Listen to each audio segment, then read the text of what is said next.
KGF తో world famous అయిన ప్రశాంత్ నీల్ ఆ తర్వాత పాన్ ఇండియా స్టార్ ప్రభాస్ తో చేసిన Salaar scene fire miss fire అయిన సంగతి తెలిసిందే. అయినా ఎక్కడా తగ్గకుండా జూనియర్ ఎన్టీఆర్ తోనూ ఓ భారీ ప్రాజెక్టును అనౌన్స్ చేయగా అది వచ్చే సంక్రాంతి తర్వాత షూటింగ్ మొదలవుతుందన్న వార్తలు వినిపిస్తున్నాయి. ఇక ఇదిలా ఉండగా తాజాగా ఈ సినిమా నుండి లీక్ అయిన మరో క్రేజీ అప్డేట్స్ ఫిల్మ్ సర్కిల్స్ ని గట్టిగానే షేక్ చేస్తున్నాయి.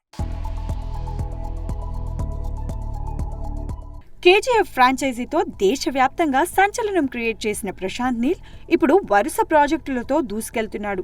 ఈ క్రమంలో తన తదుపరి ప్రాజెక్టును జూనియర్ ఎన్టీఆర్తో చేస్తున్నాడని, ప్రస్తుతం ఈ మూవీకి సంబంధించిన స్క్రిప్ట్ వర్క్ ని చేస్తున్నాడని, పొంగల్ తర్వాత మంగళూరులో షూటింగ్ కూడా ప్రారంభించబోతున్నాడన్న వార్తలు వినిపించాయి. తాజాగా ఈ సినిమా డ్రగ్స్ బ్యాక్ డ్రాప్ లో ఉంటుందని, సినిమా షూటింగ్ మొత్తం థాయిలాండ్, మయన్మార్ అండ్ లాయిస్ ఇలా ఎక్కువ భాగం విదేశాల్లోనే జరుగుతుందని సమాచారం. ఈ 3 దేశాల్లో ఉండే డ్రగ్స్ మాఫియా నేపథ్యంలో సినిమా ఉంటుందని ఫిలిం సర్కిల్స్ లో గట్టిగానే వినిపిస్తోంది. ఖాన్సార్ సిటీ అంటూ సలార్ లో కొత్త ప్రపంచాన్ని పరిచయం చేసిన ఈ క్రియేటివ్ జీనియస్ ఇప్పుడు డ్రగ్స్ వరల్డ్ ని తనదైన శైలిలో చూపించబోతున్నాడన్నమాట. ఇక ఇప్పటికే సినిమా పేరు డ్రాగన్ అన్న వార్తలు నెట్టింట తెగ సందడి చేస్తున్నాయి. ఇకపోతే వార్ 2 సినిమాతో బిజీగా ఉన్న ఎన్టీఆర్ అతి త్వరలో అది కంప్లీట్ చేసుకుని ప్రశాంత్ నీల్ ప్రాజెక్ట్ లోకి అడుగు పెడతాడని తెలుస్తోంది. చూడాలి మరి సలార్ సక్సెస్ సాటిస్ఫై చేయలేదని ఓపెన్ గానే కామెంట్ చేసిన ఈ క్రేజీ డైరెక్టర్ ఎన్టీఆర్ తోనైనా సాలిడ్ సక్సెస్ కొడతాడో లేదో.